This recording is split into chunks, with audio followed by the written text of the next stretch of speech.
would you please check your ideas and opinions at the door? All your philosophical and religious views, all your logic, because I say check it at the door advisedly because you can pick it up again when you go out if you feel unsafe without it. I'm not trying to argue you out of your opinions and views. I'm merely suggesting that for the sake of an experiment, you temporarily suspend them. Hello and welcome to the Philosophical Minds podcast, an exploration of all things philosophical, alchemical, and esoteric, from the psycho-spiritual to the material-chemical nature of the all. Join me and my guests as we inquire into the liminality of mind and matter, and tend to the fertile soils of awareness and perception while facilitating an expanded consciousness from the individual to the collective. If you enjoy the show and find it of value, consider supporting and becoming a patron via the Patreon at patreon.com/philosophicalminds. A small contribution makes a big difference and definitely makes it easier for me to continue the show, although I will always do my best to keep it flowing regardless. Thank you all, and let's get into it.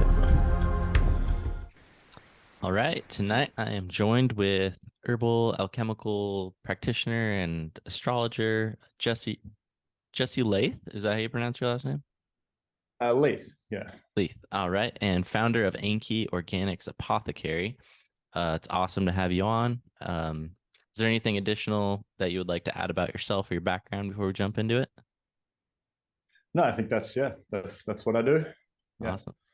Cool. So first, I guess let's talk a little bit about how you found yourself to be immersed in the herbal, medicinal, and alchemical world as a practitioner, and kind of how your vision originally came about for Enki and all that. Yeah, sure. Well, I think with most people that find themselves in the alchemical world, it starts very young. I was always quite obsessed with herbs and theology and mysticism and stuff when I was really young, and I kind of lost that a lot as I grew up. But yeah, there's my parents tell stories of when I was 6 or 7, I'd be in the garden mixing up potions and boiling them in pots on nonsense stuff. I remember making rosemary decoctions and putting blue food dye in there to make it look cool, so that's definitely the early stuff. And I grew up with quite a lot of religion around me, but a lot of different religions. So my uncle was Buddhist, and I used to do Dharma school, and I was exposed to that. At the same time, my mum was big in the Anglican church scene, so I was in that realm as well. Can you tell me a little bit about the Anglican church? I'm not really too familiar with. It's you've got it's the Church of England, really. Oh, okay, cool. Sorry, go on.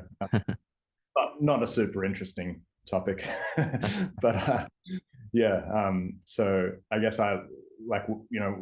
once I grew up a bit, I kind of lost that whole, as a lot of us do, lost touch with magic and spirituality. And I guess because it was a very vanilla experience as well, those things.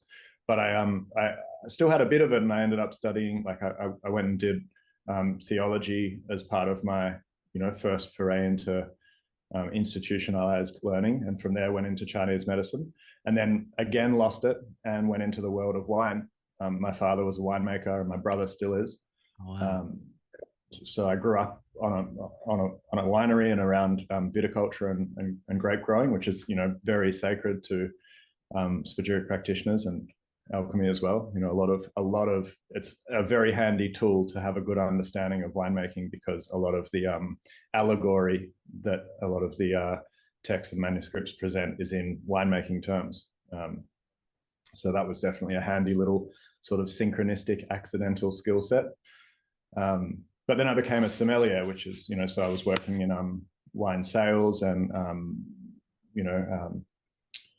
it was working high-end restaurants selling wine and tasting wine and understanding wine, which I was really enamored with. I found it quite quite a fulfilling experience. I did that for 7 years, until, and at that point, through that, like working in hospitality and wine, obviously the whole herbal medicine thing and everything else, apart from a bit of spiritual stuff, had been lost.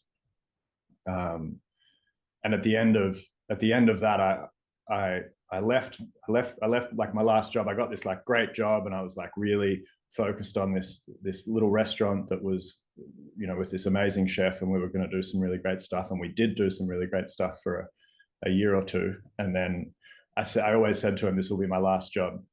And I didn't know what I was going to do next. But when I left, I basically left and I went and lived with a good friend of mine who'd just taken over a property with a garden in it that had been run like not technically biodynamically, but very traditionally by like an old Serbian guy. And so a lot of these like old, European traditions have been observed in his garden, probably a lot by accident or tradition rather than intention, And so this incredibly nutrient dense garden was there. And I lived in this garden for a year with my friend, and we just grew herbs and different stuff. And I started Enki while I was living there as just a small little, I started off making skincare because I was distilling some essential oils. I'd been distilling gin and spirits as my work in the wine industry. So I started distilling essential oils, and then I always knew about alchemy, and I always knew that I wanted to study it.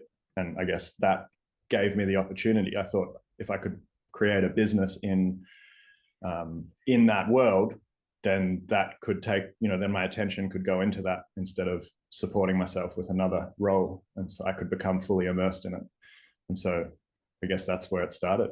Wow. Yeah, that's really cool. Okay, so you said sommelier, and you had just texted me that a bit ago when we were talking, and I actually am not familiar with that term, but as you're talking, I guess that obviously has something to do with winemaking. Is that kind of the... A sommelier is like the guy at a fine restaurant who curates the wine list, I suppose. Awesome. Okay, so you're probably really familiar with all the good quality wines and all that kind of thing, right? Yeah, I got a little too familiar at one point. Okay.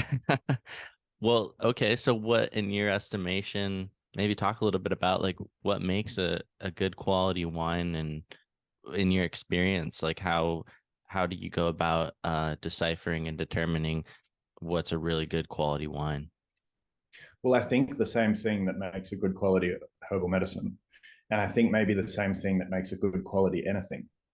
And like when we're talking about, because what we're talking about is the exaltation of nature when we're talking about making wine, right? You're working with a sacred plant that's been used for thousands of years, and you're creating it into its higher forms through an alchemical process, at a very, I guess, like a very limited level, fermentation and really in the realms of fermentation and maybe putrefaction. But you have that.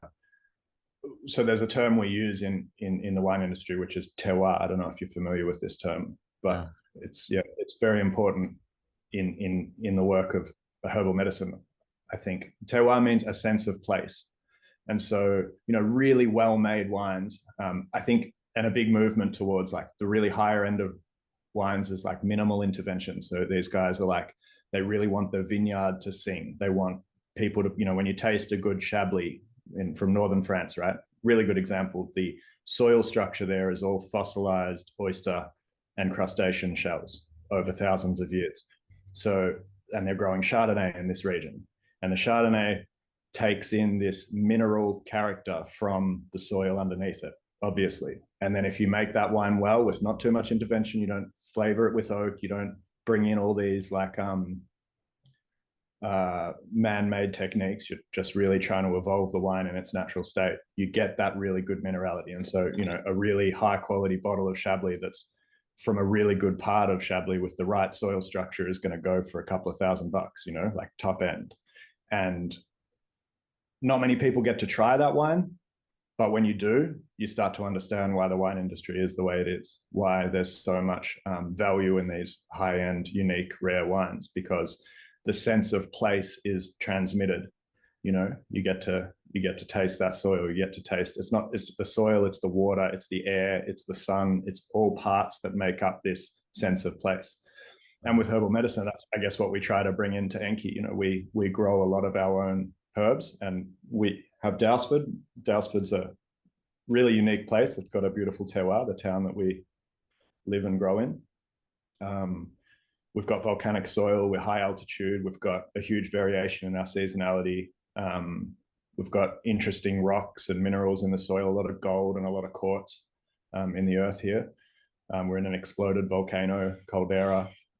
It's a very cool place. And so to grow herbs here is a real pleasure, but to see how they express themselves in our extracts, and even to test them in a laboratory and see what constituents they're throwing because of how they're grown and where they're grown and how that essence is captured. And I guess that's what we do in the lab. We're really capturing it in that like fresh whole state. Like we put a huge amount of emphasis on our growing, harvesting, and production like you would in a really high-end winery in Burgundy. Wow. Okay. And so you had mentioned the flavoring with oak thing, and I'm not too familiar with the process, so pardon my ignorance, but is this related to when you're fermenting wine like in an oak barrel, or is that process a little different? Or yeah, so after you ferment a wine, like mostly red wine, some whites, you ferment it, you'll press it, you'll finish it, and then you'll age it in oak. And that's, important, and also adds, I guess that's the terroir of your winery then. So they say there's the hand of God and the hand of man in winemaking.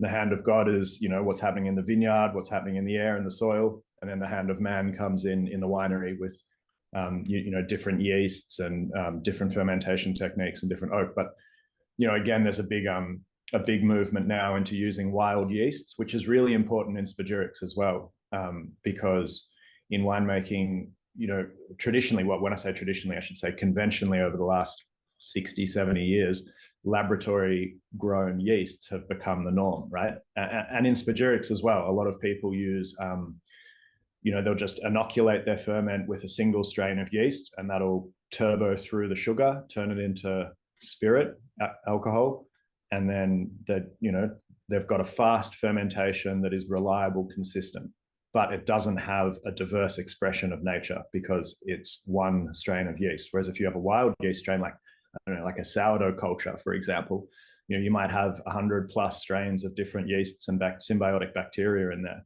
that are going to create much more unique expressions, and again, a different terroir. And so in winemaking, there's a big movement towards that now. And I think that's coming into other things like sourdough making, which is, a sort of spagyric art in itself, and spagyric medicines too. yeah, definitely. Yeah, wild yeasts. My friend Warren over at Evolved Alchemy in Colorado, he actually introduced me to that idea and concept. But what are some of do you have any like particular go-to wild yeasts of choice when it comes to you producing a wine? We have our own cultures here, and we've got a bit of a variety. We've got a good variety. We've got a good friend that works with us. She's a fantastic fermenter, and so she collects lots of different cultures. So mainly, I go to a sourdough culture if I'm going to use it in fermentation. It's got it's more yeast heavy than say like a kombucha SCOBY or something like that. So it's going to have a bit more strength and power to get through sugars and to do the fermentation process we want. But yeah, sourdough cultures are great, like so easy too. Just, if you've got there's in every town, someone's got a sourdough culture, so you just need to put a bit of that in, like get it going, introduce it to the material, and it'll start to take off. Generally, I mean, it's a bit more risky than just using a yeast, but it works. I interviewed this one guy. What was his name? He's like he actually works he's a professor at a university, Justin Sledge. And he was telling me he produced some beers using the yeast from his beard or something like that. I was like, I didn't even know you could do that. But I mean, I guess that's why they say hand of the winemaker is an interesting one, because literally his fingernails, his hands, it's all full of wild natural yeasts. Yeah. I guess it depends. Yeah, I get it. I'd freak out a bit about depending how pure that practitioner is, and I think that's a that's an important part of it. You know, if you're going to be, your own yeasts are going to be in everything that you do, and your own microbiome is going to be there. So that's part of your terroir, you know. And so when it comes to like aged wine, and a lot of people will revere older bottles of wine, do they, in actuality, do they maintain their quality over, you know, like say like maybe even 100 years, or what's the truth behind all of that as far as you're concerned? Yeah, I mean, they can. 100 years is difficult, depending on how well they're made. Typically, and storage is a huge thing. Typically, like most good wine, and depending on the style as well, but most high-end wine is designed to be aged for, you know, normally 5 to 12 years. There's a lot of nuance in that, but as they're aging, they're getting oxidation through the cork generally, and now we have modern closures like Stelvin screw caps, which allow less oxygen or allow a consistent amount of oxygen. At some point, your wine's going to go off. And it's unlikely that wines over like 30, 40 years are going to be intact unless they've been stored like really particularly well and taken care of and rotated and all that sort of stuff. I have had some really good old wines. I've had much more shit old wine than I've had good old wine. But I've had some, you know, some of the best wines I've had in my life have been ones that have been aged for a time. And I guess all of that knowledge that's in that bottle and all of that complexity is, you know, it's in stasis, but it's sort of evolving over time. You know, it's aging. It's, you know, if it ages gracefully, it's a pretty profound experience. Like some of those wines that are really old, I will remember for my life. You know, the good ones, much more than I'll remember a really brilliant young wine that, you know, had won an award or something. It's the old ones that you remember. Yeah. So when it comes to vineyards or modern day companies producing good quality wines, what are your personal like go-tos? Do you have any recommendations or wines that you feel like you can rely on, or vineyards that you feel like you can rely on pretty heavily for producing a really good quality wine? Yeah, well, I think it's funny, we're in a wine podcast now, but it's good fun. Yeah, I haven't talked about wine for a while, and like it's funny because it's not a huge part of my life anymore. Definitely, it set me up for a lot of what I'm doing, and it's a good, you know, it's really good that I've got a lot of knowledge and skills around it. But yeah, it doesn't, like, I don't drink a lot of wine now. Although in saying that, we've just opened up a little cocktail bar and we've got a really cool little wine list on there doing like esoteric cocktails and interesting things. But yeah, so our whole wine list now is 100% organic biodynamic. I definitely prefer biodynamic wines. We did a blind tasting once with my brother. So blind tasting is where you taste a whole lot of stuff and you cover up the label so you don't know what you're drinking. And we did like a biodynamic wine and then a conventional wine next to each other. Forget about organic. We're more interested in biodynamic because it has a much higher complexity of practice in its, you know, like we're talking about observing the astrological cycles. We're talking about doing homeopathic sprays and actual spagyric preparations on your soil as well.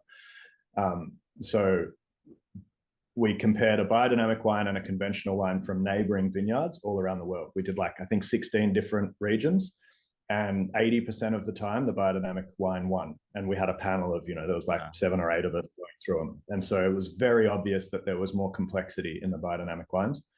So I really like to, and I also like to vote with my dollar and support biodynamic practice because I think it's the future. I think it's really where we need to be. Like it should be the conventional, you know, and that's what Steiner was trying to do when he created it. So yeah, anything biodynamic is good. Anything local is good, you know, like, and if you want to taste the magic of a particular region anywhere on the planet, buy really good biodynamic wine from there, and you can taste that place. Yeah, that's awesome. And something that I wanted to ask, and you actually kind of mentioned it a little bit, was the astrological aspect. I'm curious about that when it comes to, I don't know if that's even a common practice with a lot of the vineyards, or maybe some of them it is. Are they in tune with that sort of thing, and do they kind of aim to grow their vineyards in particular time elections or whatnot? Or How about Yeah, that? surprisingly, it's becoming very common. And these are guys that aren't, these are guys that aren't into spiritual education or astrology at all. For the most part, I'm sure there's a few.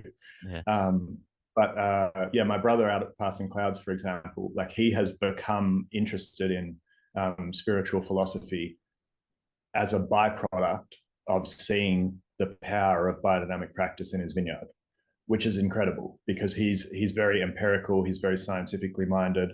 He wants to see evidence-based stuff, And with biodynamics, there is, when it's done properly and realistically, you can see some really good evidence. I did an interesting distillation experiment with calendula.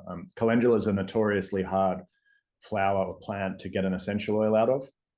And I put it up on Instagram. It's probably still there. It was a few years ago, but we did like a certified organic Australian local high quality farm, and then we did a local biodynamic Australian high quality farm, and then we did an Egyptian organic um, farm, and we distilled all three at the same time. So we knew that the biodynamic one had been picked at a full moon because they were biodynamic, and that's when they picked their calendula.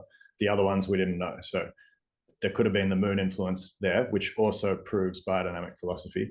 We could not yield essential oil from any of them apart from the biodynamically grown one, and it yielded significantly well. And people say it's like, a lot of distillers are like, oh, you can't really get essential oil out of calendula. It should be done as a CO2 extract or as an absolute or something like that. But yeah, if it's grown right, nutrient dense soil, and you pick it at the right astrological alignment, you'll get oil. Wow, Spagyric. Yeah. yeah, I love hearing any kind of stories like that actually lend credence to a lot of these principles, because some people just talk about them, but there are so many examples of real world practice and people that have done studies or done certain experiments like that. And so I just think anytime those things get mentioned, it's super important for people to be aware of. So that's awesome. And Yeah. I'm curious, did your brother-in-law, was it your brother or your brother-in-law? I'm a Um, brother, yeah. did he start off originally non-biodynamic and then eventually kind of convert over? Or? Started off conventional as hell. Yeah. I worked with him for a while when he first started taking over the business from my dad, who my dad was like big into organics in the 60s, 70s. Like he thought that was the way to go. He actually ran an organic market garden in like the mid 70s, which was pretty out there back then, and as time went on and he became more, ingrained into the industry of viticulture, he began using more and more sprays as he was told. He was told by his peers that was how it had to be done. The chemical sales reps they're good at their jobs, and by the early 90s, our vineyard was sprayed with Roundup. He used systemic fungicides, all sorts of stuff. And so my brother's been peeling that away for about 7 years now. But when he started, he thought that was how you had to do it. That's how his dad did it. That's how everyone else in the industry around him was doing it. But it was it was probably that biodynamic blind tasting I spoke about that really shifted something for him, because we were looking at like some of the most famous wines in the world are biodynamic. They might be quietly biodynamic, like in Burgundy, which is sort of the most expensive region on the planet for Pinot Noir and Chardonnay. The big players over there, $1,000 plus a bottle, they're all 100% biodynamic. And about half of them probably don't scream about that. They probably just whisper about it, but it's happening, and they're doing the whole thing. Like they're doing horse-drawn plows. They're doing, burying cows' horns over winter and letting them macerate and ferment and then spraying it out in a spray in spring. It's they're doing the real stuff. Wow, that's amazing. Yeah, I And had I no think idea. there's a scientific approach to it and there's an esoteric approach to it. Like Steiner definitely dressed it up in a lot of esoteric language, which is great. And perhaps that's why it wasn't so broadly adopted later on, like in the 50s, 60s, because it was probably seen as a little bit woo-woo. But the empirical evidence is phenomenal. Like what you're doing when you bury a cow horn full of shit in your earth and let it ferment, there is going to be, that's a very powerful probiotic. You know, like what you're spraying, like that's a serious bacterial culture. You've got minerals there, you've got your local soil there, you've got fermenting cow shit. You know, that whole thing is going to create a very powerful probiotic. And that's called the biodynamic 500s, the 500 set of sprays. And there's lots of different preparations that you put. But for me, that's one of the most important ones, because it's, you know, what we're learning about soil microbiology and what's going on under there with mycorrhizal activity and bacteria and fungus. Doing this sort of stuff is just a huge, like, if anyone's going to start practicing biodynamics, or if anyone's interested in it, like getting onto the 500s, that's the best thing to do for your earth. Absolutely. And I feel like if you're not doing the 500s, you're not practicing biodynamics. That's step one. Yeah. I've recently, I was podcasting with his name's Ryan Sprague, and he grows cannabis, but he does it in like a biodynamic way, and he utilizes biogeometry as well.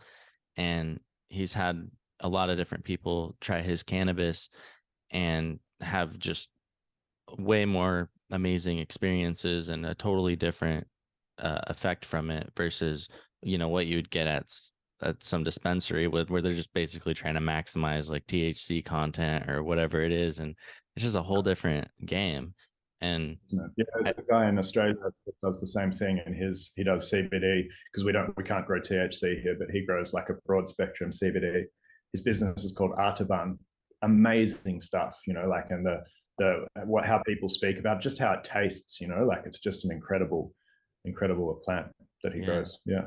And I think that those vineyards that maybe currently they're not drawing attention to the biodynamic aspects, I bet they're eventually going to be, because people are starting to learn how valuable and important it is. And nowadays we're able to have such access to communication and books and online data. And I think people are catching on to what's making a difference in terms of, you know, like you're saying, with the soil and the nutrients and the cultures and healthy bacterias. And I think that, you know, that basically, I agree with you. That's the future, 100%.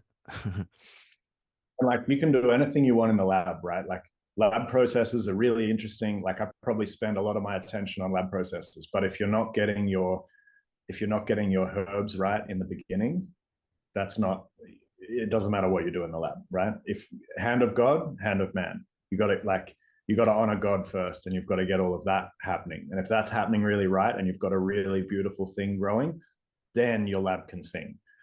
Yeah, absolutely. So when it comes to alchemy and your alchemical explorations of things, what do you remember? Like, was there something initially that kind of tipped you off or got you interested or geared towards exploring maybe different esoteric texts or different alchemical texts or anything along those lines that is significant in your record? I think a lot of synchronicity. It was like, if I look back on my childhood and my life, it was probably unavoidable that I'd be exposed to alchemy. A funny one was, since like the age of like 10, I was always obsessed with this band called Saint Germain. I don't know if you ever heard of them. They do like some cool, chilled out, jazzy stuff. No, I don't know why, like, not something that you would think a 10-year-old would be interested in, but that's how I found out about Saint Germain. And like, my passwords for all my stuff when I was a kid was always Saint Germain. So I was like, I was really drawn to this thing. I didn't know who he was until much later. So there was that. And then there was, I also used to love Asterix and Obelix. I was talking to Ben from Temple of Mercury about this the other day, and he was the same. He read Asterix and Obelix. And like, I was obsessed with the Druid Getafix. And I think that's where I got, like, I was making my little herbal decoctions in the kitchen, in the garden when I was young. What is that? Asterix what? Asterix and Obelix is a comic book, a Belgian comic book. You never read it? I haven't, no. It's a great read. You should. They're super fun, even in adult life. They're really great to read. It's like about this.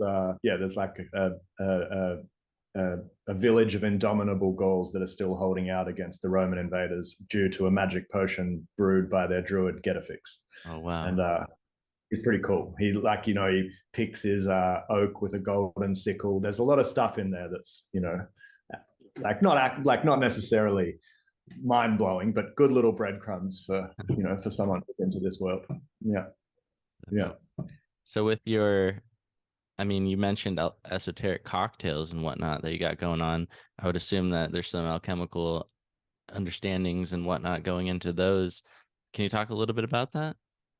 Yeah, a little bit. So I guess, yeah, alcohol is sort of coming back into things again.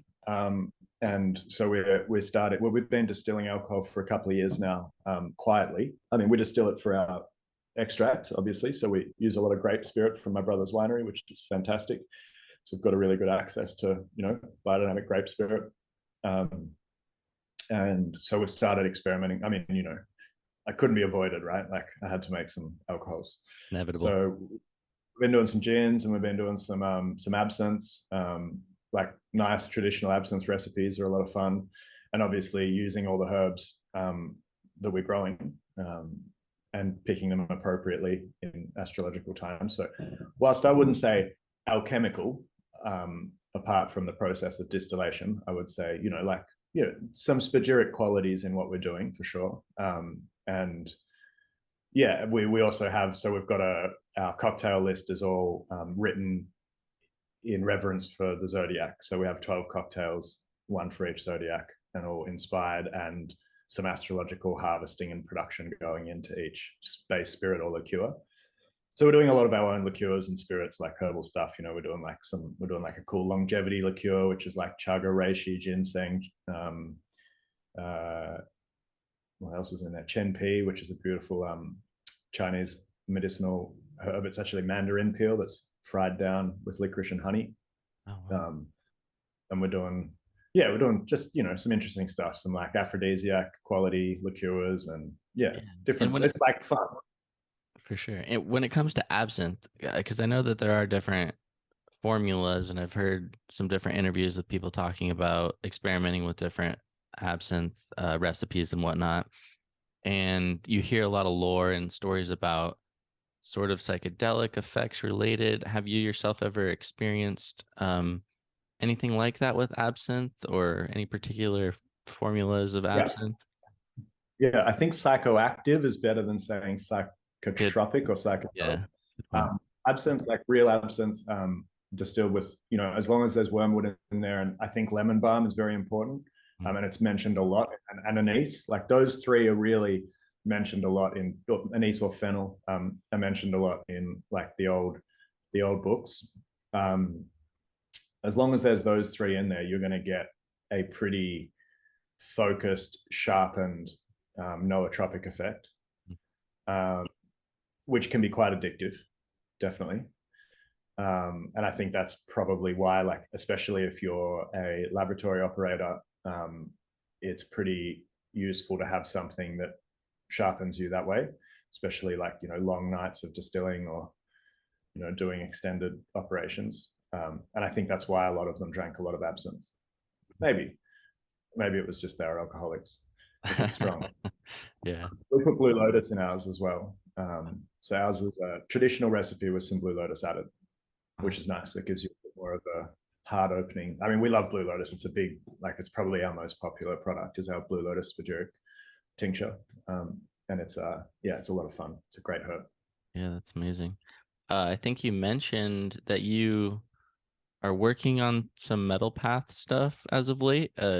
Maybe tell me a little bit about how that's going and what you're working on with that. Yeah, well, I've been studying metal path for a long time. Metal path, acetate path. Mm-hmm. I really like the acetate path. I find it quite romantic. I love the allegory. I love the traditional texts. Like I really love Ripley. I love Osborne. I love Hollandus. I'm obsessed with Paracelsus, who is incredibly hard to read, and I don't pretend I can understand 95% of what he's talking about, but good to read. No, that's not true. A bit more, but it's good to read. I love reading it. And so I guess that's where I've been going. I think I'm very passionate about producing the oils of metal. And I love a lot of other guys in the space are making fantastic products. And yeah, I think doing that process is really important to me. So, and I'll do it a little bit differently. I mean, we all bring our own flavor to the space, which is cool. And that's, complexity is king, I believe. Absolutely. So yeah, working on working on the 7 metals, not just gold. You know, a lot of people go for gold, which is good. But I think the therapeutic benefits, and I guess because I'm a little bit biochemistry nerdy, you know, I really like looking at the biochemistry of things, and like we get a lot of our stuff tested. We love LGC. We've got some great lab partners at a nearby university that support us. And so I'm really looking forward to running some of these terpene profiles that are extracted from or with these metals. So that'll be fun. So yeah, we're going to start with we're going to start from the base and move to the top. So we'll start with lead and we'll go through it. That's awesome. So I've been spending a lot of time getting the processes right and getting the laboratory set up, because working with some of these metals are like, you know, that's like gold's really safe to work with. Lead is not. Indeed. Yeah, it's funny. It's funny that you had just mentioned Osborne as well, because I just recently did an interview and my guest brought Osborne up, and for some reason that name had just never come across me before. So you're the second one that had mentioned that within the last few days. It's weird. He's kind of coming out a bit lately. I've seen quite a bit of chatter about Osborne as well, and it's been pretty quiet on that front. But yeah, I mean, yeah, definitely worth looking into. Yeah. Hard to read, really hard to read. Yeah. Some people hate on the metallic stuff. I love it all, and I think that when it comes to metallics, the most important thing is obviously quality control, and that seems like you're definitely in the business of quality control. Because I think that, you know, things can go wrong, obviously, in terms of the operative lab work side of things, where it could be potentially dangerous or expensive, you know, but more so on the consumer end when it comes to maybe ingesting a substance that could potentially be corrosive or harmful. So I think that I encourage everybody, if they have the capacity and the knowledge, to definitely explore and look into whatever feels right for them. And the metallic work is just a never-ending fascination for me personally. So I always love learning from people that are working on that sort of stuff, and it's just so interesting to me. So it's cool to know that there's people out there like yourself doing that. Yeah, I've been obsessed with it for a long time, and it's beautiful work, you know, like it's romantic, it's really stunning. Like when I first understood that an essential oil with a very diverse terpene structure could be manufactured from an element and an acetate, that's pretty mind-blowing. You know, I mean, if you're going to use the word transmutation, I think it's pretty applicable there. And I really like Paracelsus' spagyric portal analogy. Do you know about this? Has anyone spoken to you of this? Please tell me. I love this one. It's cool. It's like, and observing it in the herbal realm. Like, so I only started herbal medicine because I started reading a book on alchemy. I don't remember which one. And it was like, you've got to start with herbs. You know, you've got to start with the botanical realm. I was much more interested in metallics. And I was like, okay, so I'm going to become a herbal medicine practitioner. I'm going to learn everything about that, and I'm going to get really good at that. And so the last 7 years have been about that. But there's this, the spagyric portal idea is that when you have a distillation rig, when you're distilling sol or essential oil, right, from a plant, the alchemical sulfur is lifted and goes over the top of the still head, which, you know, in alchemy, we're always saying when you get something over the top of the still head, you're evolving it, right? You're exalting it, it's becoming. And so this really good analogy that I like to, I guess it's my sort of transliteration of what Paracelsus said, was that when that substance is raised up to heaven, and it's in its volatile state, you know, the bonds have expanded, there's covalent changes, it's going to have access to its higher self, right? So you've broken it out of its earthly body, it has access to its higher self, and there's a moment there where it can sort of download information about its higher potential. And then it comes back down, you condense it back down to earth, and it comes down in a new form, or an evolved form, which is why an essential oil never smells exactly like the fresh herb, right? Mm-hmm. There is different volatiles, and, you know, I've tested this. It's really interesting, but the most interesting and And so they say, so there's the diagrams of Paracelsus in that top right corner of the still, or top left, whichever way you're looking at it, is the spagyric portal. So that's the reference to, through that portal comes this higher knowledge into the soul of this elemental that you're exalting. And so, yeah, a really good example of this is chamomile, or the compound azulene. So azulene compounds are created through distillation. They don't exist in the plant. So chamomile, for example, yarrow, the flowers are white. The oil, if it's cold pressed or extracted in solvent, is white or clear. If you distill it, it's blue, like beautiful, rich blue. And it has this azulene note. Azulene is a very powerful compound it's responsible for most of the therapeutic benefits of the essential oils of chamomile and yarrow. It's an amazing compound. And it exists in we're doing some native rose mahogany at the moment, which is a really rare Australian native wood that we found an old tree that was felled a couple of 100 years ago, and it's still got all of the oils in its roots.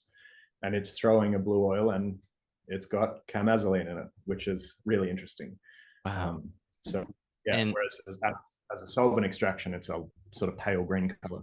Yeah, I wonder. I saw something on your Instagram. It was like just some kind of really cool looking apparatus, and it was blue. Whatever was in it, I don't know if that was related. Do you know what I'm talking about? I think you called it an essencer or something, or essencier. Oh yeah, essencier. Yeah, that's an essential oil collector. Dark green, that one. To me, it looked kind of blue, but maybe I'm remembering. I'm not sure which. Yeah, there's definitely some yarrow images up there, which would be blue. Really, there's cool. Also, but yeah, that's obvious. Yeah, cool. Yeah, there's an emerald green one as well on my personal Instagram, which is really cool. That's from a native called Kunzia. It's such a beautiful oil. It smells like nutmeg bananas. Wow, really strange. And the plant doesn't smell like that, but once you distill it, everything changes. Yeah. So yeah, some people will kind of like comment and they'll criticize and say, when it comes to the metallic kingdom, well, I don't really see the virtue in terms of how they may benefit someone versus the plant kingdom and things along these lines. What would you say to those people? Like what's your take on all of that? Well, I mean, there's a lot there. I think you could go into philosophical doctrine there, and there'd be some interesting things to say. But if anyone out there is interested in purchasing any elixirs, spagyrics, alchemical formulations of any kind, do go and check out medicinebuddhalabs.com. And stay tuned, because Taylor's actually in the midst of producing a liquid supplement containing a spagyric tincture of ashwagandha and shilajit. The shilajit's lab-tested Siberian shilajit. It's going to be roughly 25 grams per bottle, and it'll be sold at basically 15 to 20% under what the market is currently charging for shilajit. So definitely stay tuned for that, and as always, enter PM Podcast at checkout for 10% off. Also, Potable Gold are unpotable. If you're looking for a solid source, Benjamin Terrell, the Temple of Mercury, is the man. He's my personal go-to, and I can attest to the quality. thetempleofmercury.com. PhiloCast at checkout for 15% off. Additionally, if you want an extensive variety of alchemical offerings, check out euchaotiques.com. EAUXCHAOTIQUES.com.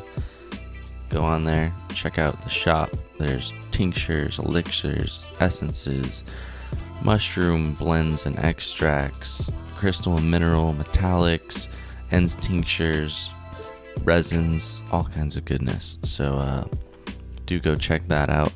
If there's something you like, PhiloPod at checkout for 15% off of your order. In this, the simplest thing I would have to say would be that at a biochemical level, I mean, you got to test these things, and not many people in the space have done that. Robert Bartlett has, and has some. I mean, his books are just, there's so much information in there.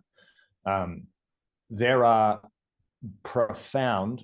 I mean, anyone who's an aromatherapy practitioner or a herbalist that's schooled a little bit in biochemistry, you get someone like that to look at the terpene profiles of some of the oils that people like Robert Bartlett or other practitioners that have published their chemical assays, is profound. You can't get complexity like that out of plants, and they're nuanced and complex in a way that is not, it's not done by me. Like, I could, let's say, all right, I want a really complex terpene profile, I'm going to blend these 15 different essential oils together, like a perfume type thing, and that's a really powerful aromatic medicine. Then I'm going to tincture that, I'm going to put some calcinated minerals in it, I'm going to make a really cool spagyric-y thing, right? But that's my mind combining all of these things, because one plant's not going to have near the complexity of a metallic oil. This is God's hand, or elemental hand. This is the gold itself, or the metal itself is throwing, its consciousness is throwing an extremely profound and broad spectrum of chemically bioactive constituents. Now, it can be hard for people to trust that, right? Because I think that we've got this mentality, and it's hard. And I used to be in this, like, what if it's dangerous? These things could be dangerous, right? The ancients were doing this, and they were doing it well. And the intelligence of nature, I think, is to be trusted more than your own monkey mind, and I think if someone who's in their intuition is going to feel that. But if you look at the therapeutic, like I've only really looked at the therapeutic benefits of terpene profiles from gold, a little bit from what I've been able to see from others' work in antimony, and a little bit from what I've seen in other people's work of lead. And lead has me quite enamored, because no one's really doing it at a commercial level. And I mean, like, when we do this metallic oils, we want to do them at a commercially viable level, not in a way that means that people can access them, not that it's like, you want to order it, you got to wait 6 months. Am I going to rush to get it cleaned properly? Is it going to be high quality? We're not like, if you know about what we do in our business, nothing comes out until it's perfect, and until it's right, until it's clean, until it's good. And that's why I haven't ever released any metallic works to this day. And I probably, it might be some time, like it might be a couple of years, I don't know. Yeah. It's going to take some time. And I think often, later this year, that's how I go. Yeah. I think often these comments, usually there's sort of notions, the majority of them are usually coming from less experienced individuals that maybe they haven't quite grasped certain understandings in that regard, or maybe they're just hesitant, and something along those lines. But I do wonder, I mean, I can only speak because I've been consuming the oil of gold for about a year and a half now. Benjamin Terrell's over at the Temple of Mercury, and so I can talk about my experience. But I am curious from your, maybe because like you're speaking to the therapeutic profile that you're aware of, I don't know, I wonder, like, any details that you can speak to along those lines. I think that'd be interesting for the listeners. I think oil of gold is, oil of gold is probably what we're all most experienced with. And I think that it is, I'm loving Benjamin's one. Really nice. Even in his, so that's the first one I've ever got that hasn't been flown to me from another practitioner. And I think there's something there, but if it reached you, well, that's good. Maybe you wrapped it in something protective. I think, well, I'll share his story, because what he said to me really landed, and I've seen this as well. He said to me that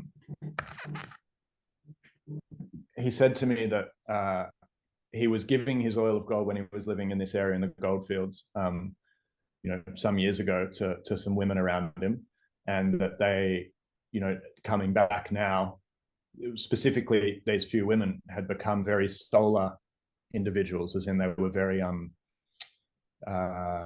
independent, very empowered, had all sort of running their own business, or really aligned with their calling and bringing forth their true, selves to the world.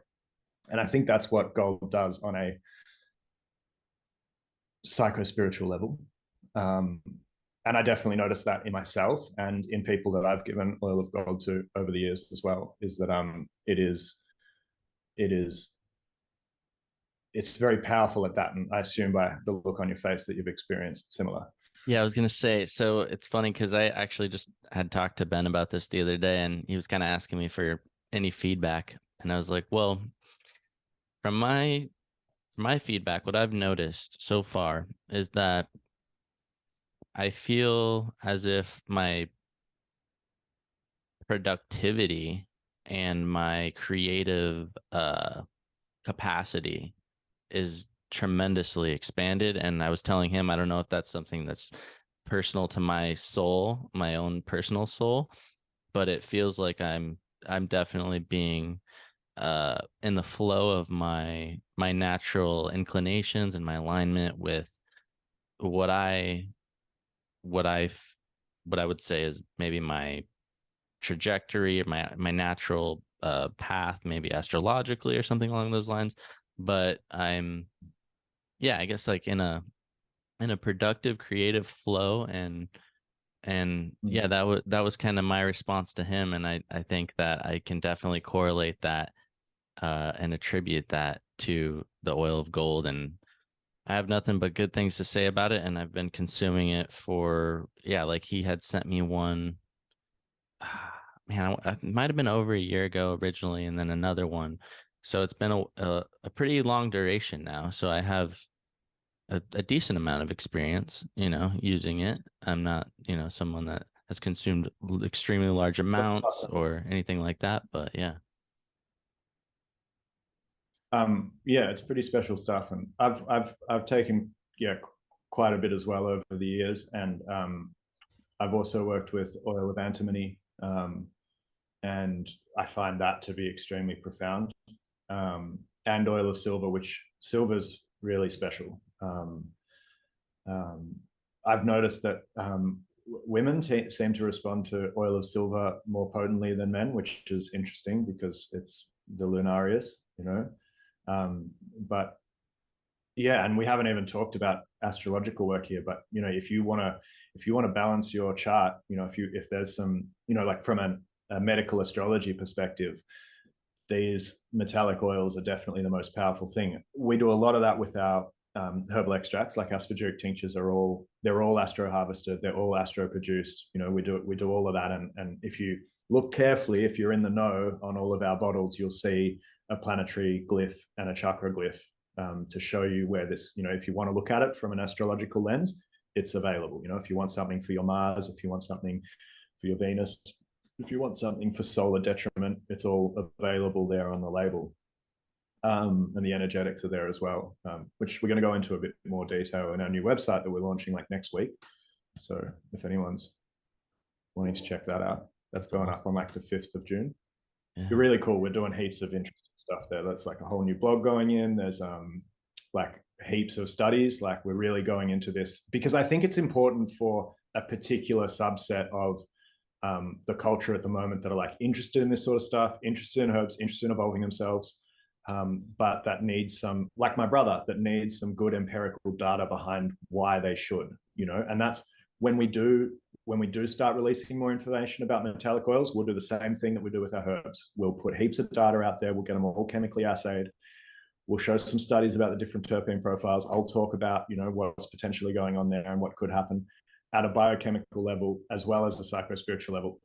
But for me, I think that these metallic oils are really important on a psychospiritual level and an astrological level. Yet the biochemical things that are happening are very, very cool. And we need a lot of time to work that out. Yeah. But like this one with lead, for example, there's some really interesting compounds in oil of lead that are in herbs, and this is like some cool sort of doctrine of signatures, astrological stuff, but like Solomon's seal has micro amounts of volatile compounds that are notoriously difficult to extract, but they used to be, and there's is it a Culpeper, and some of those old herbalists used to talk about Solomon's seal as a hydrosol, as a medicine for like bone restructuring and like dental treatment So frankincense, which I also see as ruled by Saturn, and Solomon seal, which is traditionally ruled by Saturn. Some compounds in oil of lead are present in those plants in much higher concentrations in the metal. And, Wow. like Solomon seal, like incredible medicine. Like, I think just trying to get the gravity across of this one, but you can't grow it. Well, you can grow it, but it's every year one plant produces a root ball this big. So 7 years, you've got 7 of them. So we've got about 30 Solomon seal plants in. This year we did a pretty big harvest. Some of them were 4 or 5 years old. And, I didn't get enough to sell anybody. We got enough for us. But that can be used for, in a spagyric, you can, like a true an elixir rather than a tincture. There's some really interesting, more anecdotal evidence of hip displacements cracking back into place within 24 hours, like wrecked joints coming back to life, cartilage being regrown in messed up knees, people with like calcinated like joints and crap just being melted away and reformed very quickly and very profoundly. Wow. And so that's what's available. That's one potentiality that's available from lead. And, not to mention, like, because lead's ruled by Saturn, right? And we see Saturn ruling this like more the skeletal system, the bones, the marrow, like, can you regenerate your marrow? Well, I think yes. And I think oil of lead is probably the key. Wow, that's amazing. And I think the potentialities of unlocking some of the virtues contained within the metallic kingdom, and having practitioners such as yourself and experienced people out there who are taking the time and the time and the care and the love and the work that they're doing to work with these compounds and carefully expose these virtues and what they can do is going to be a giant shift in a positive direction for everybody. So, man, I think the opportunity for a big evolution, and I think that's what the ancients left for us. And I think that's what they did last cycle. And I think it's available to us this cycle, and it may be the thing. That's what I'll say. Maybe the thing. I hope it's.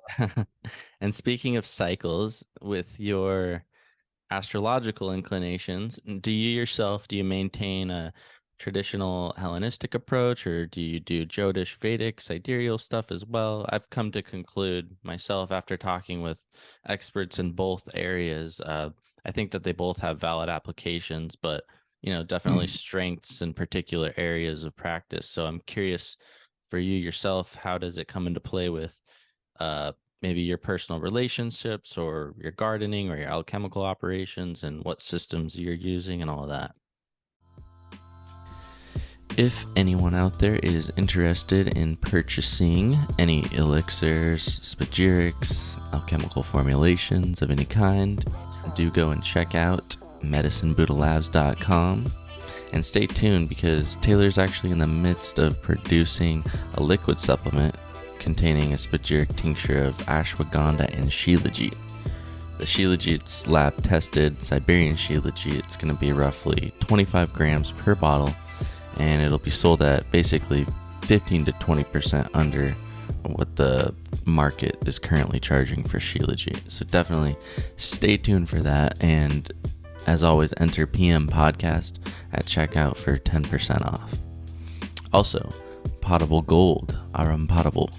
If you're looking for a solid source, Benjamin Terrell, the Temple of Mercury, is the man.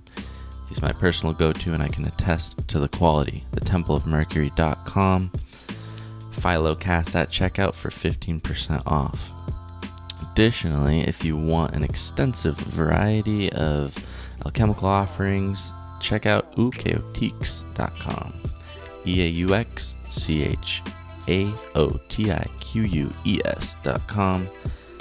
Go on there, check out the shop. There's tinctures, elixirs, essences, mushroom blends and extracts, crystal and mineral, metallics, ends tinctures, resins, all kinds of goodness. So do go check that out. If there's something you like, PhiloPod at checkout for 15% off of your order. Yeah, I think for me, like it's been a struggle because I need to know, like I'm also very like, I like to joke and say I'm the most skeptical alchemical astrological practitioner you'll ever meet. That's probably good. I'm always trying to disprove stuff, you know, and I'm like, I've got to see it. I've got to like that's why I distilled that biodynamic calendula thing. I'm like, I want to see the proof. And so that was hard for me when I first learned that, like, I was like, well, Vedic's correct and tropical's just not correct, you know? So how does that work? But it does work, right? Because I can see the physical things that occur. So, you know, and we could explain that in any number of ways. We could say, well, maybe because there's a collective consciousness that really believe in tropical astrology, well, then it works. Or maybe it's seasonal, or maybe we're in a dome and the earth's flat and that's why tropical works. You know, like you could explain it in a lot of different ways. And I think where I've come to is that for some things are true, and for other things are true. And it's okay to you know, like use all of these systems.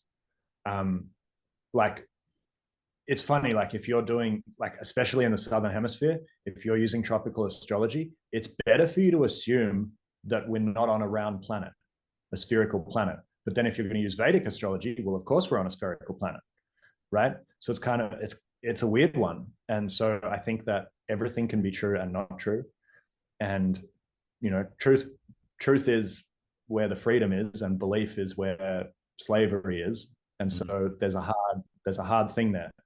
And so I try and, yeah, we try and work with what we can observe as true as much as possible without questioning the things that we can't observe as to whether they're true or not. Definitely. And yeah, what has made sense to me at this point, kind of going back and forth between different individuals and having them explain things to try to make sense of this all.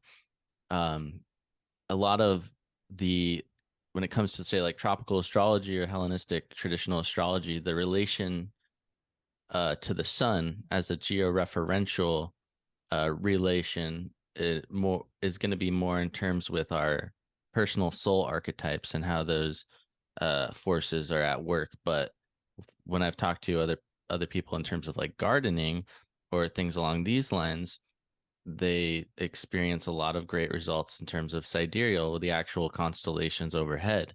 So yeah, I just think it's so fast. I love to learn and kind of like listen to different individuals that have actually done experimentation and testing with these things, because there's definitely validity in both of these systems. And I think that's another leap going forward, is being able to recognize and determine what those are and kind of bring that out into the forefront, instead of like these competing factions trying to like battle each other, you know what I mean? Yeah, well, I think like we need more data. And at the moment, I think that it's best to use whatever you can observe quality results with. And I think it's good to explore, really open-minded. And like that's where I've come from. My old teacher, who I had a really good astrological teacher called Lyndall McQuinn. And she explained how she looked at it was that, like, more for personal astrology, was that traditional tropical astrology is very good for psychological understanding and psycho-spiritual understanding, as well as medical and natal astrology. And Vedic astrology is much more accurate for timing and prediction.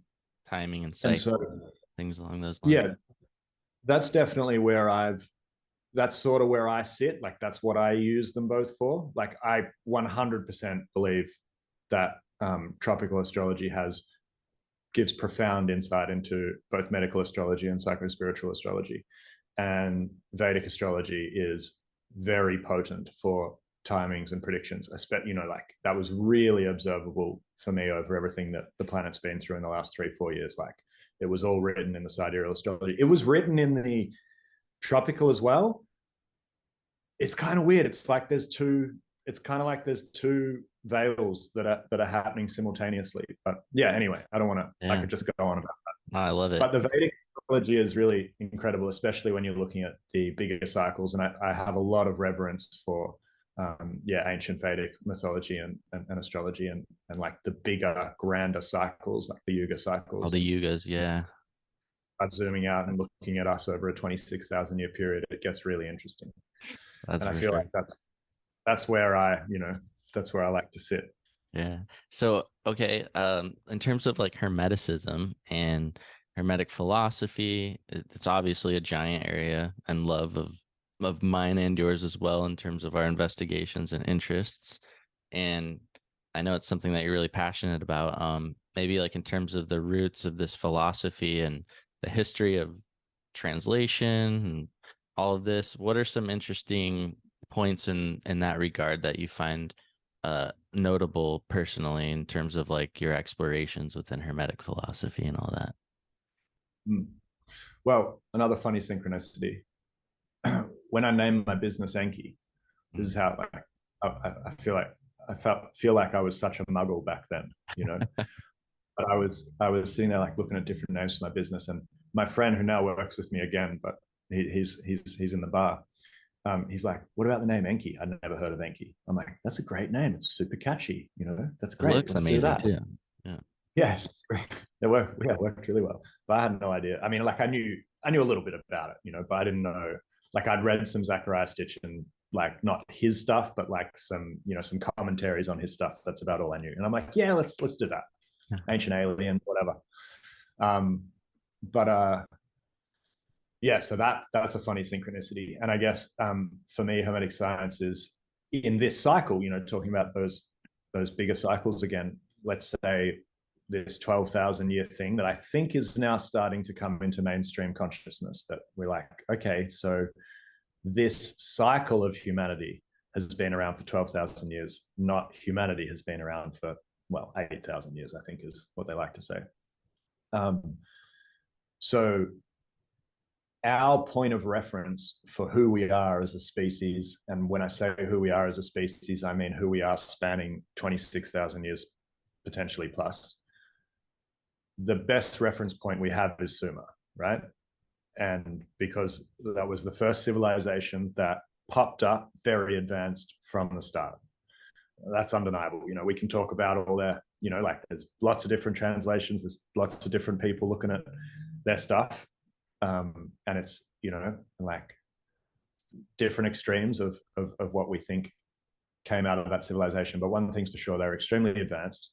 And there was definitely some, there was definitely advanced technology, rhetoric, spiritual understanding, Hermetic science. It was all there. And so that's, why my business is called Enki. And I think, so for me, I'm like very interested in really old understandings. And it's hard when you're in the Western philosophical lineage, because really we're about 700 years old as a I mean, give or take 700 years old. Yeah, maybe a bit more. But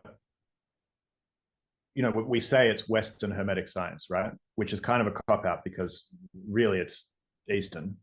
It just moved and moved and moved, and now we've got this, this transliteration from the Islamic tradition, really, which has formed the Western tradition, and they transliterated it from the Egyptian tradition, potentially the Greek, and then they transliterated it from the Sumerian, the Babylonian tradition, the Akkadian tradition.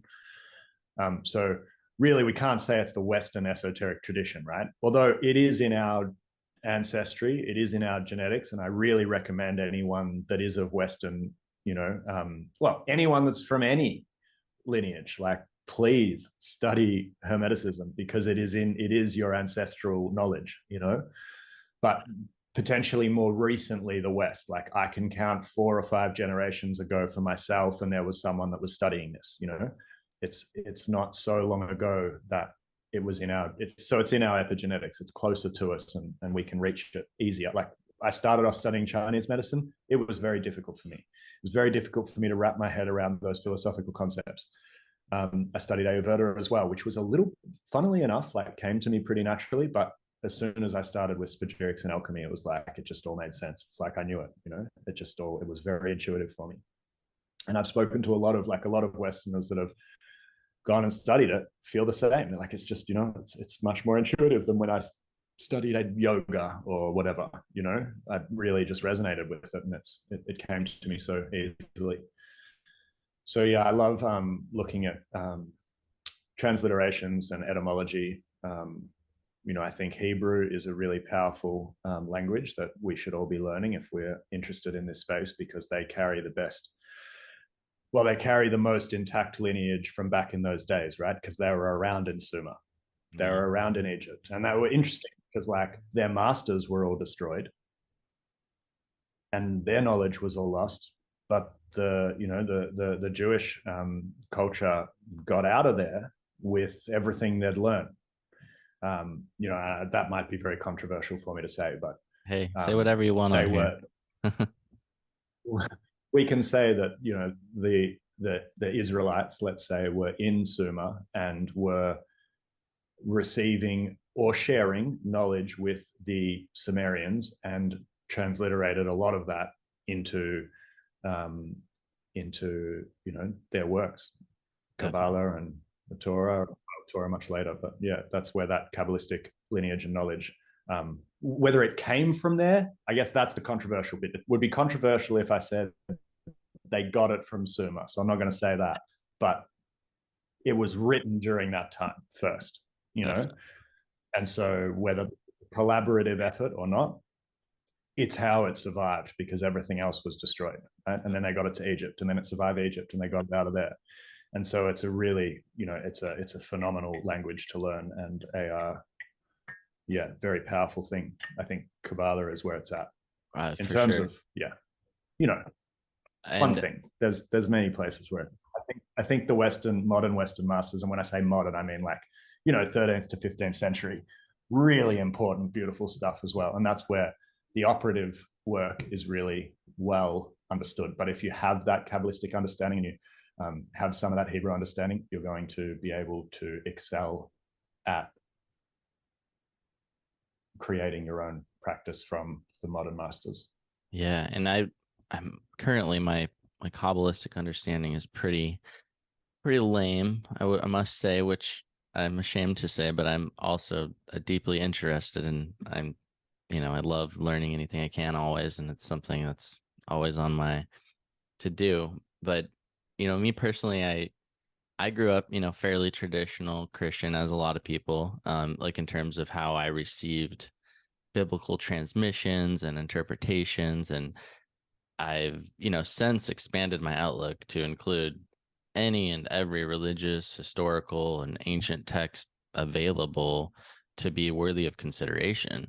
And my biblical view as well is shifted in that sense, and in the sense that there's so many ways of looking at these stories, and just becoming fascinated with the etymology, like you were speaking about, of the words, and investigating the early translations and the assemblages of the early canons, and all that history is just so interesting to me. And I wonder for you, something like the Abrahamic theology, what kind of lens do you view these texts through?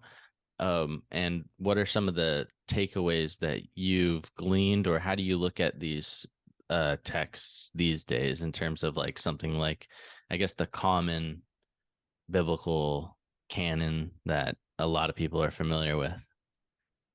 Yeah. Well, I mean, that's a broad question. Probably pretty broad. It's a broad question. I mean, Genesis is a great commentary on the acetate path. That's probably my favorite thing. Okay. Yeah, that's really cool. And I mean, understanding the best reason to go and learn some ancient languages, like even like Latin as well. And I need, like, just so you know, my understanding of these things is far too narrow as to where I'd like it to be. I've got a lot of work, I've got a lot of study still to do. But one of the best reasons to go and learn some ancient language is because the English language is typically pretty lame. in terms of its capacity for allegory. Like even learning Chinese was really interesting because like I lived in Singapore for a while, and I was hanging out with a lot of Cantonese people, and it was like their sense of humor, like because you think like when you're speaking English, you're like Chinese people aren't that funny. It's like they're incredibly funny, right? Their ability to create nuance within their language is just completely unparalleled by us. We don't like we think we're funny with our double entendres and our puns. We got nothing. Like the fact that one of their words can have several meanings, like the same words spoken in the same way allows you to do so much more with language. And it's the same with Hebrew. It's the same with, well, less so with Latin, but it's still there. So, when you look at the King James translation of the Bible, you're looking at a very, very degraded, linear interpretation. Whereas if you look at it through, and this is lifetimes of studies, but like if you're looking at Kabbalistic text through the lens of a rabbi, or if you talk to a rabbi about how they read their text, they're talking about multiple different hidden meanings within each word, and then you've got the numeric code that is associated with those words. There's a lot there that can be unpacked, and there's a lot of wisdom there that can be unpacked, not just in alchemy, but I mean mostly so in psycho-spiritual self-development. And I think Carl Jung was big in this space, and I think his work is amazing if you're interested in checking out what can be learned from there. Also, Ruba Philos has some really amazing lectures on YouTube about Kabbalah and interpretations of that language. Yeah, and this could potentially get us down the Anunnaki rabbit hole. One of my favorite rabbit holes. If we look at the creation story in the Old Testament, Genesis, and how it sort of, it corresponds with the Sumerian tablets as well, and even looking at the word Elohim and whatnot, and the etymology of that. And yeah, it's just, I think that you look at these different translations over time, which for some reason haven't really been, I think now they're coming more to light. And a lot of people are starting to recognize the parallels within a lot of these things. Like when you look at, what is it? The Epic of Gilgamesh, I think, is one that's similar to the Noah story, if I recall. And then is it the myth of Adapa? I forget the names of all of these, but they are basically describing a lot of these same stories that we see in the biblical, but there's more information included. And so, and they're in these stories are in the Vedas as well. They're in they're in Mayan mythology. They're in Indigenous Australian mythology as well, although it's way harder to reach because the cultures here were really messed with. But it's there. I'm sure in Native American culture as well, a lot of these stories exist. It's very interesting. I just heard one recently about how all of the mountains in this region of the country were created by a sorcerer who was represented by the snake and the staff. Oh wow, that is fascinating. So what's going on there? I don't know. And that's the first transliteration or hidden Hebrew meaning I ever learned was the word for snake, meaning also, so the snake in the tree, right? Important so one. Being the hidden meaning being initiated man. Wow, that is something I did not know. So that'll change. Read that story again. Yeah. So what? I don't know. It's crazy stuff. But I'm curious your current perspective on something like the Anunnaki. I know that you had mentioned you'd previously investigated the works of the main dude that kind of popularized the Anunnaki, Stitchin. And I've come to realize there's actually been a couple others before him, and now there's a bunch of other people going into it now. And so where are you currently at in your perspective with the Anunnaki, and what do you think about all that? I've missed the last couple of years of what's been going on. And I know a lot has happened in the last couple of years, so my information may be a little dated. But I just love it. it's my favorite. It's my favorite set of stories. I when I was quite a while when I first started Enki, so this would have been 7 years ago. I found Dr. Sasha Lesson. Have you ever heard of him? No. He's pretty out there. His stuff's been. I mean, now he's doing all sorts of stuff. Like he's really he's really in the fringe of spiritual stuff at the moment. But he was studying directly under Zecharia Sitchin. So it's like I guess I don't know if you call him his apprentice or his something like that. But he's done his. I think he did a PhD on the Anunnaki. And he had a really cool podcast called Enki Speaks, which is gone now. Oh, I've come across that, but I haven't actually checked it out personally, but I have seen that. It's still going, but now it's all, I don't know what they're up to. I reached out to him because I wanted those old recordings because he's a great storyteller, and like very literal on Zecharia Sitchin. Like it was a really like, because you got to go really deep on Zecharia Sitchin if you want to understand, like if you want to get your head around what he's trying to say, it's like, that's a massive journey. Like reading all his books and then doing the extra research and then listening to some lectures. But Sasha had a great set of lectures around like a commentary on all of those mythological stories. And he also presented them with a lot of the mythos, which was really powerful and really beautiful. Like the myth of Inanna is just one of my favorite stories, and repeated with I think Steiner's I can't remember the name of Steiner's one, Osiris, the Osiris and Isis myth, which is the same story as the Enki Inanna myth. But yeah, I guess you asked me what my view was. I think that there's this everything is true and not true is probably a good place to sit if you don't know the truth, and belief is very dangerous. Agreed. But I think that it's very likely that there's some truth to what Zecharia Sitchin interpreted in that. Yeah, again, it's hard. So maybe I'm straying into belief here, and I very rarely talk about what I believe. I think you're just being careful, and I think that's a respectable way to go about it, because I think that there is a lot of truth in what he said. I think that maybe he wasn't necessarily true and accurate with every single point, obviously, as a human being. There's definitely a lot of stuff that's some of research. Some of the dudes that I think go really hard these days in terms of the Sumerian tablets and analyzing all this stuff really thoroughly. One guy, his name is Matthew LaCroix. He's just like a computer. I mean, the way his brain works. And then another that I've actually interviewed, his name's Esoteric Eddie, is what he goes by.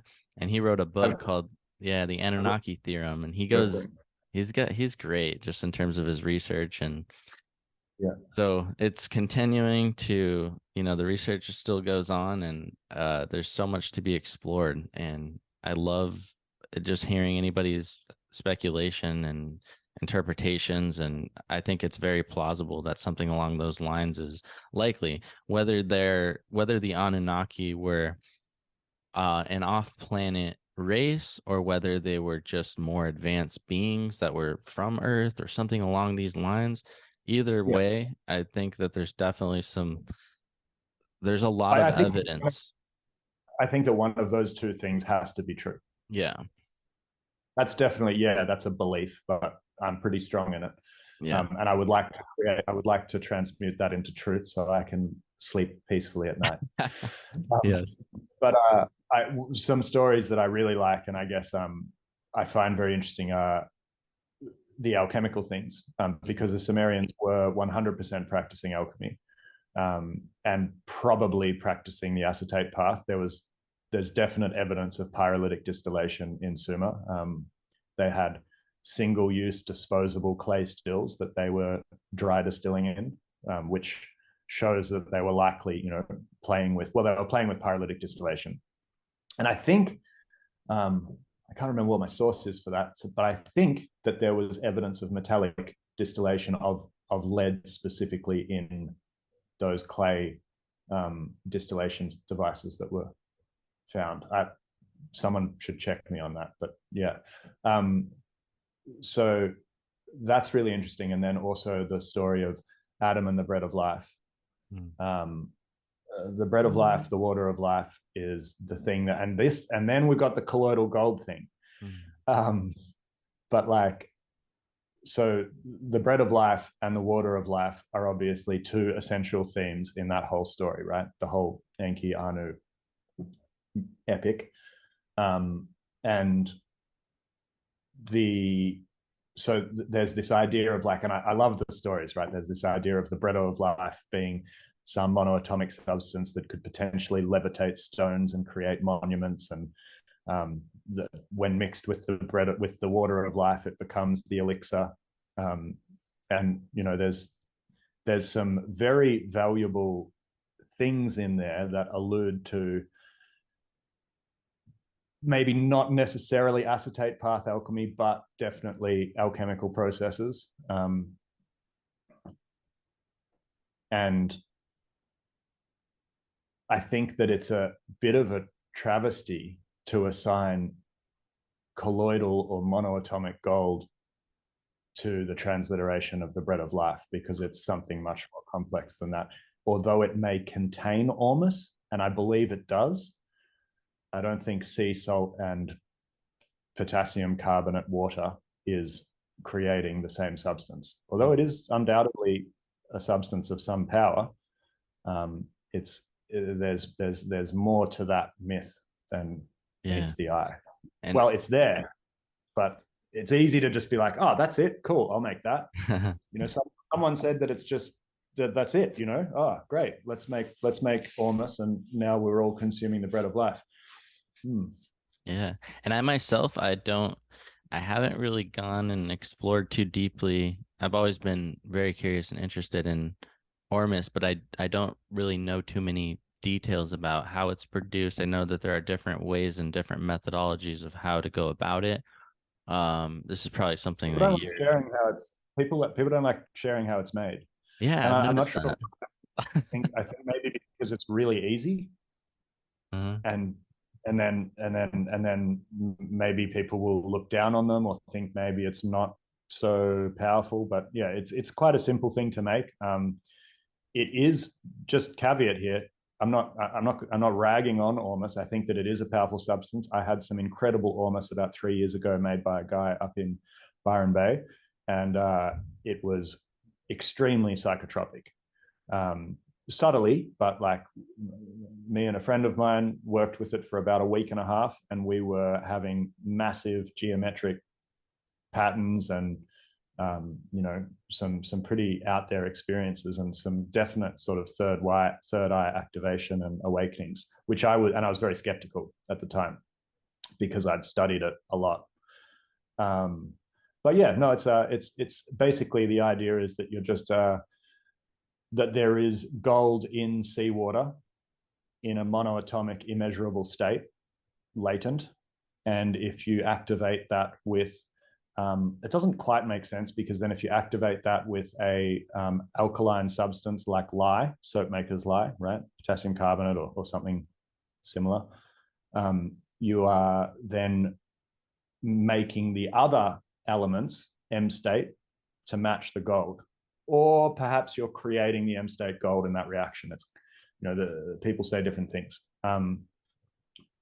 which, you know, is possible. I think M state is interesting, and I think that it is likely to exist.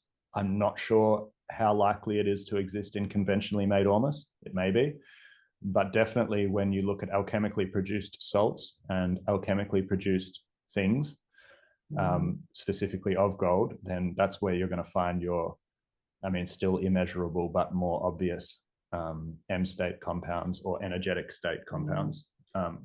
It's a hard one though, because there's no way to measure this. And so, you know, you could be completely full of shit and no one would be able to tell if you were telling the truth or not. It is a powerful substance. And I think that there's a great documentary that went up a couple of years ago.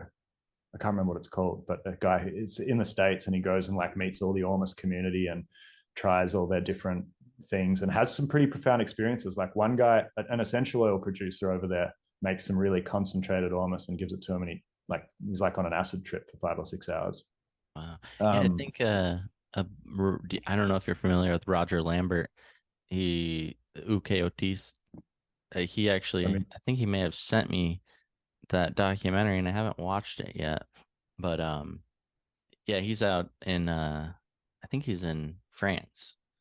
He's pretty brilliant. oh, that's Chaotic, right?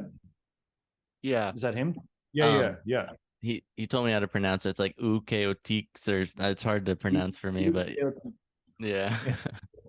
Yeah, yeah, yeah. Different guy, but yeah, maybe he's yeah, yeah, interesting guy. I only met him through Instagram maybe 6 or 7 months ago, but Yeah. yeah, cool stuff there as well. Have you interviewed him too? Yeah, I have. I think I have one or two with Listen to him.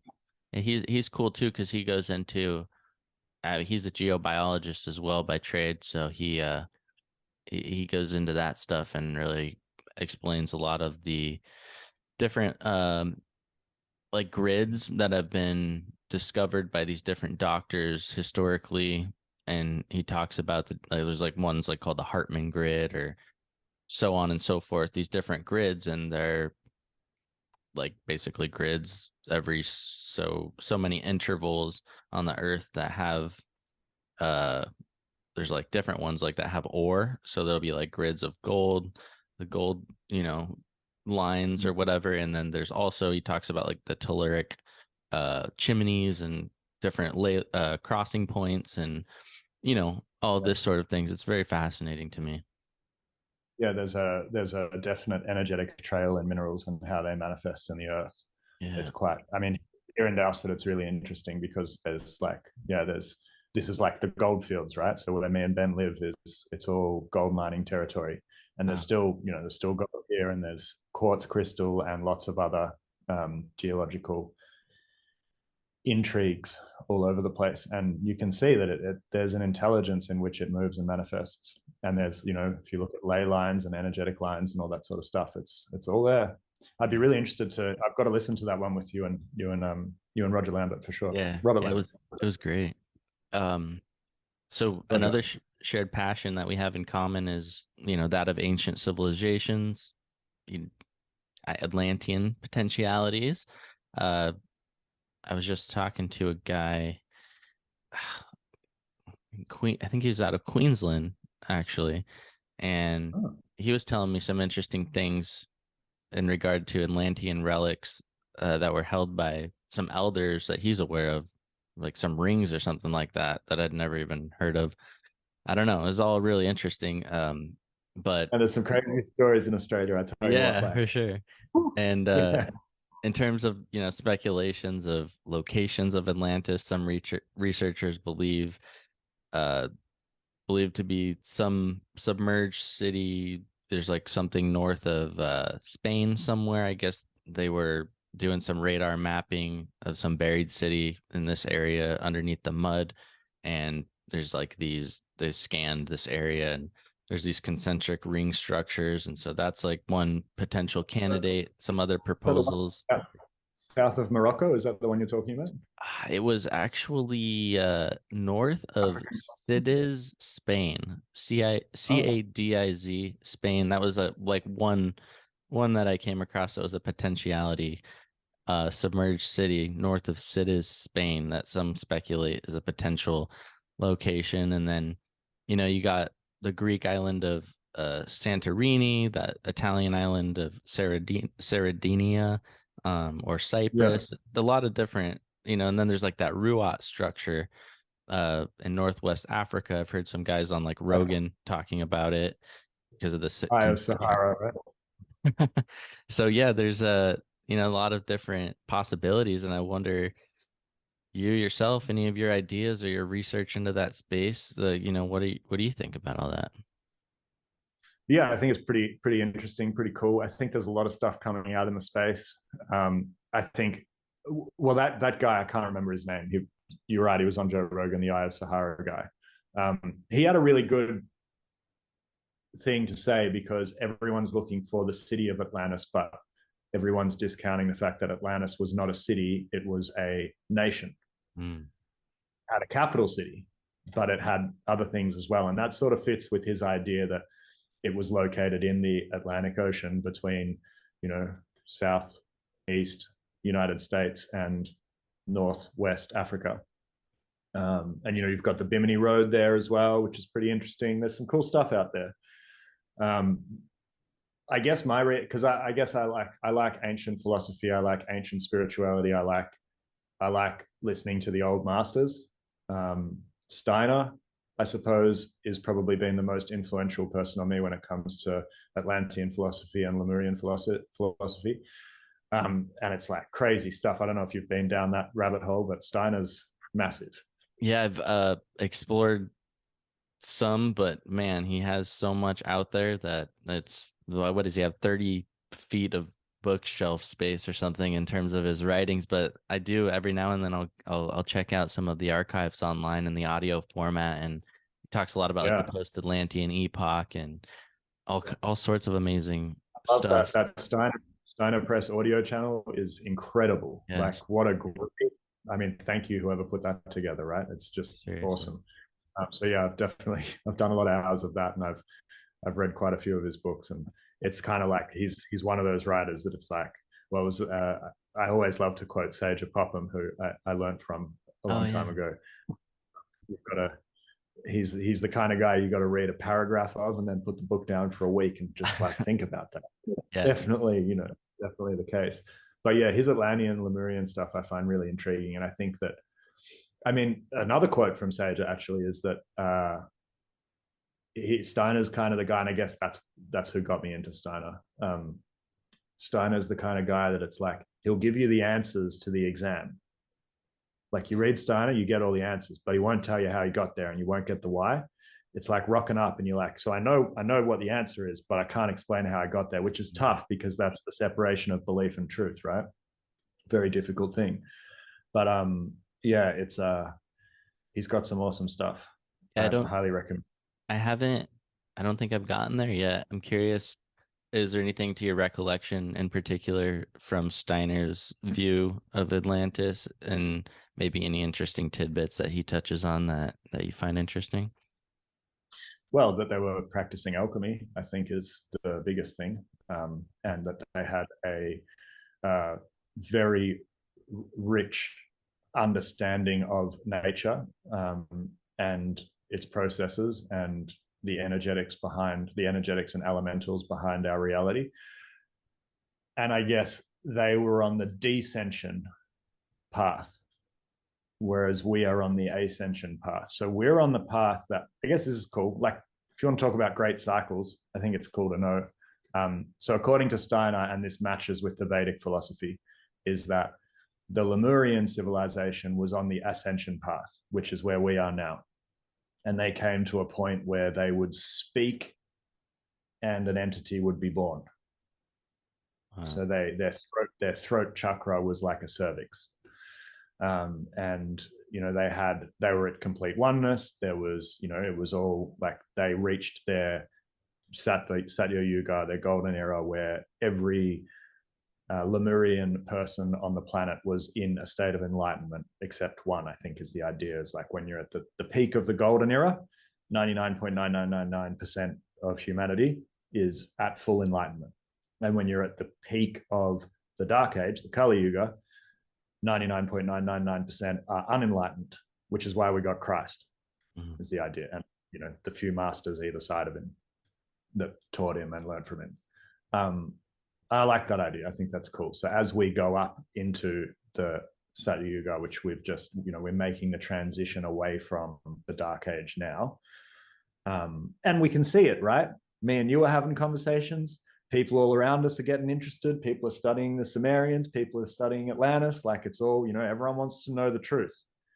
And that's, in that precession of the equinox, that the great year, I guess, is the Western version of the Yuga cycle. We are moving from Pisces into Aquarius, so from the age of illusion into the age of truth. And I think it is very evident. I agree. Think that, and where we're at right now in the astrology is that I guess how I would explain it and how I have explained it is that the old gods that are entrenched in the Piscean illusion are really clawing on as they are dragged down out of our reality, I guess. And we evolve into truth and a more defined sort of collective oneness. It's very painful for them and for us as we shed them and they are removed from us, you know. So I think that's the transition that, like, that's definitely what if you were a really, you know, a real mythical astrologer was going to give you a reading in 2019. I mean, I think that's what I was saying in 2019. I didn't know what it was going to look like, but, you know, it was like, goodbye, old gods. We're ready for the new world. It may be painful. I didn't really, yeah, For it got sure. worse. And I really deeply value the work of Steiner, and just so people are aware, the amount of predictions and the things that he has written about that have come to pass are insane. Like even things in terms of astronomy, like he has a ton of astronomical work and things where he's describing things that scientists just in modern times are coming to detect with our modern devices and whatnot. And it's pretty crazy. So I definitely hold him in high regard. Every planet has a unique frequency, and is vibrating at a particular rate, and that is potentially, oh, maybe it is having an effect on our biological activity on this planet. Wow. Hey, did Steiner write about that?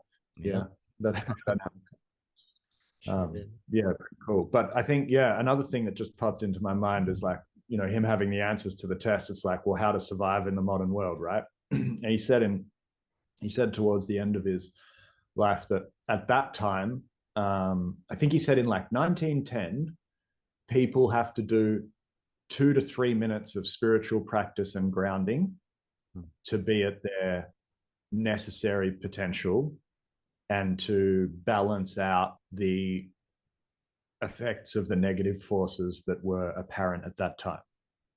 And he said by 2020, so in 100 years from now, people will need to do 1 hour of spiritual practice and grounding to negate the effects of the negative forces that will be present at that time. Wow. That is so fascinating. I need to get on the ball with that. Same. Yeah, we are. That's a big, yeah. More grounding is always good. Grounding's always good. Yeah. Yeah, definitely. But yeah. Wow. Well, we've been going for a while now, and man, we're gonna definitely have to do another one, I think. But do you have any, you know, last any messages at all, or anything that you just want to put out there for any of the listeners before we kind of close out? Yeah, well, I think an hour of grounding and spiritual practice every day keeps the doctor away. So do herbs. So does good quality herbal medicine.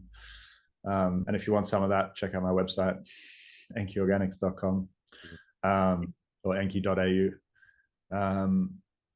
Yeah.